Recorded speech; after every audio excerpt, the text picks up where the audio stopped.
But I do want to end the show here with Reggie Bush being back where he belongs.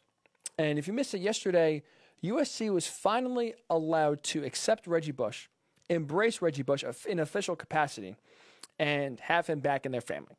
And if you missed it or didn't really know what that means, USC disassociated themselves from Reggie Bush back in 2010 as part of sanctions that included a 2-year bowl ban. They vacated 14 wins, including the national title that they won in 2004, and they lost 30 scholarships over 3 years. And this is all because Reggie Bush, during his time at USC, Reggie Bush and his family accepted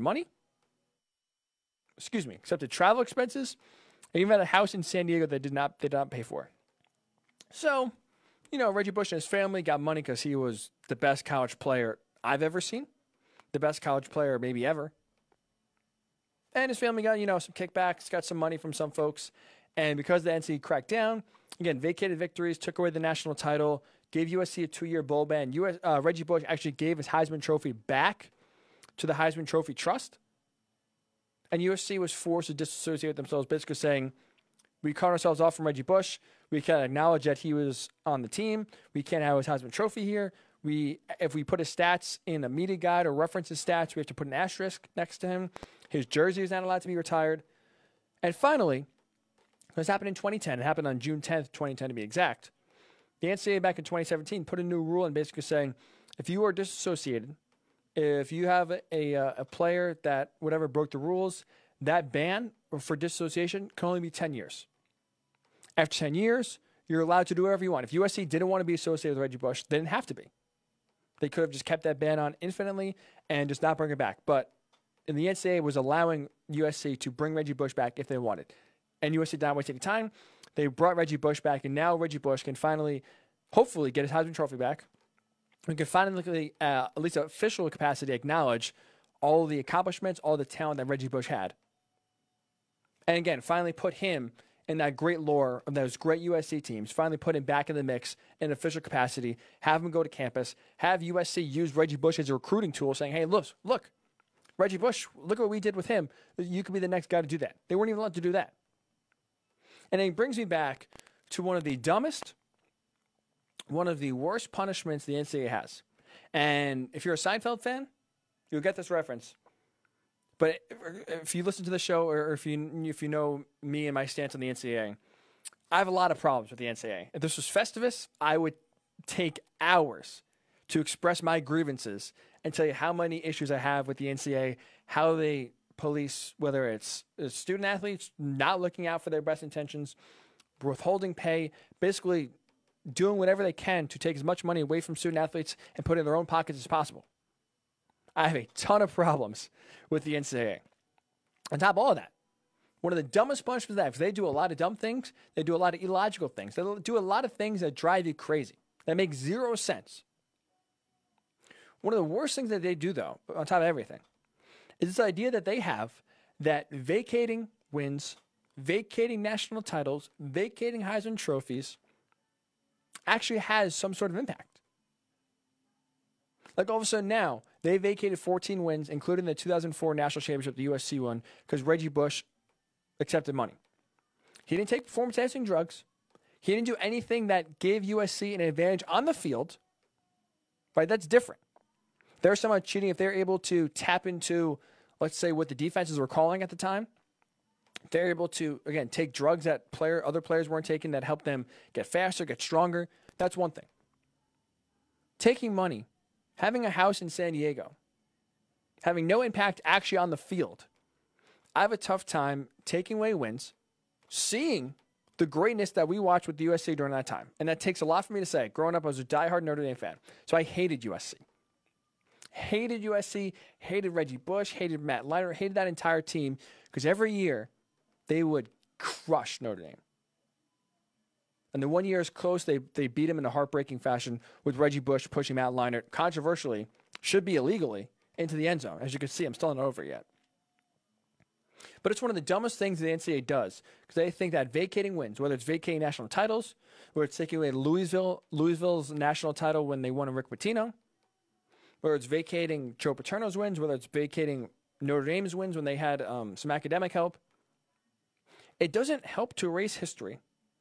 It doesn't really have really any sort of impact at all when we saw it happen.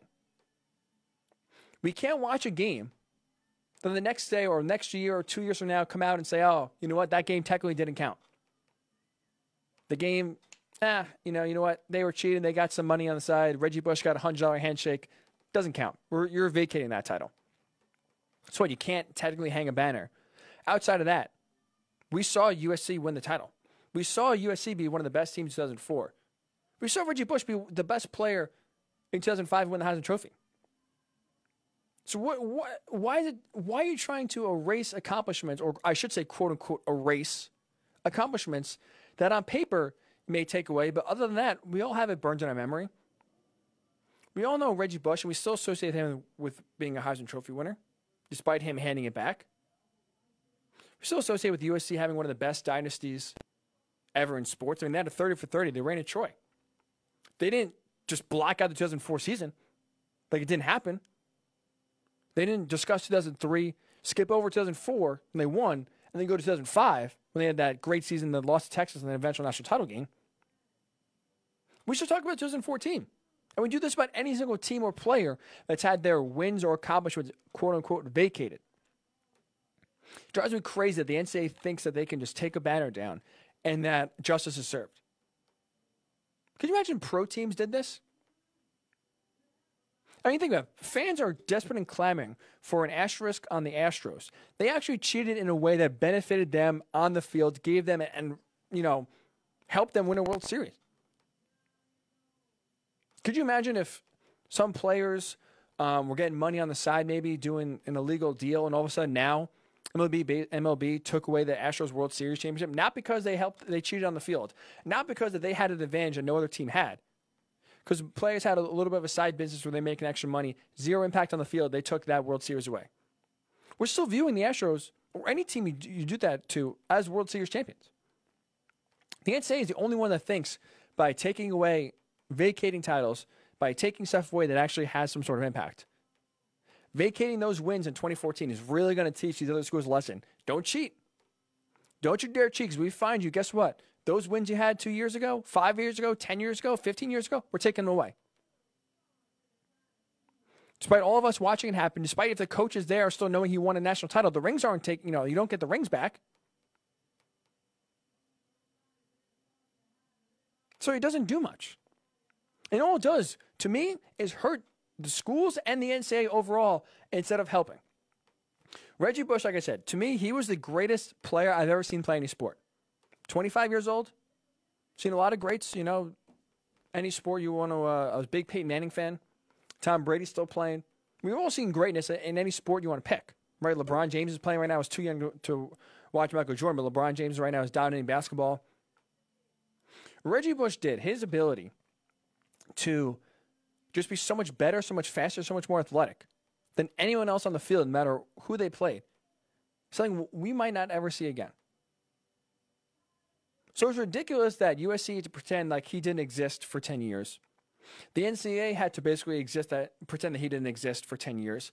Instead of marketing your sport built around Reggie Bush highlights, built around trying to get players to USC based on him, celebrating him, the NCAA had to just basically pretend that his career didn't exist. Reggie who? He never played college football. He never had one of the best running backs ever with these dazzling highlight runs, insane juke moves, crazy speed, just Madden video game-like jukes. That didn't happen.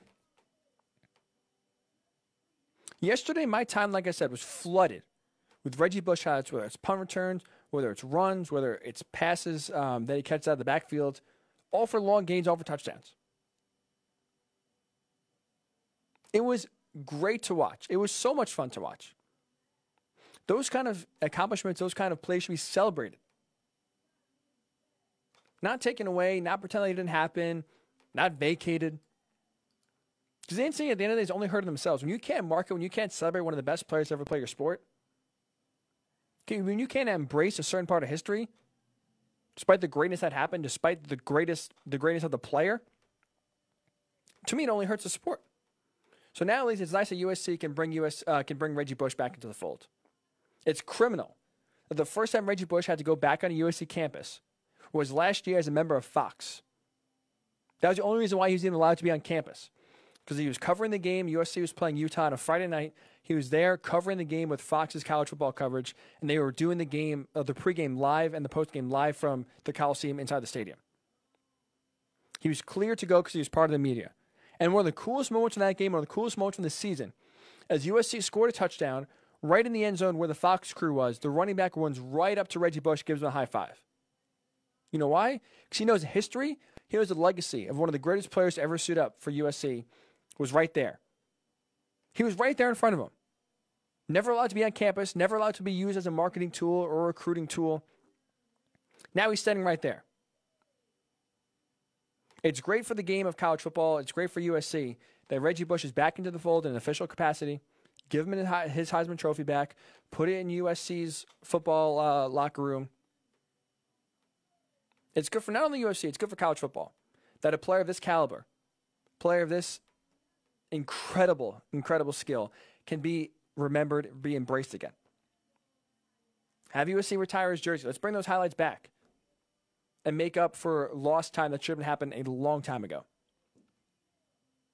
So it's good to see, again, the NCAA having these rules, and it's good to see USC can once again embrace Reggie Bush.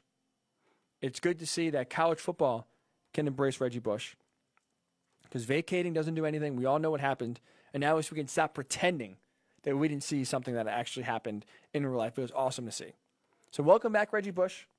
You killed me, and you just tore up Notre Dame every single year. But watch your highlights. Incredible. And welcome back, because you were one of the best to ever play the game and should be celebrated for that. So we appreciate Reggie Bush and USC getting back together. And it's nice to see, again, a college football legend get back into the fold. It only helps grow the sport for sure.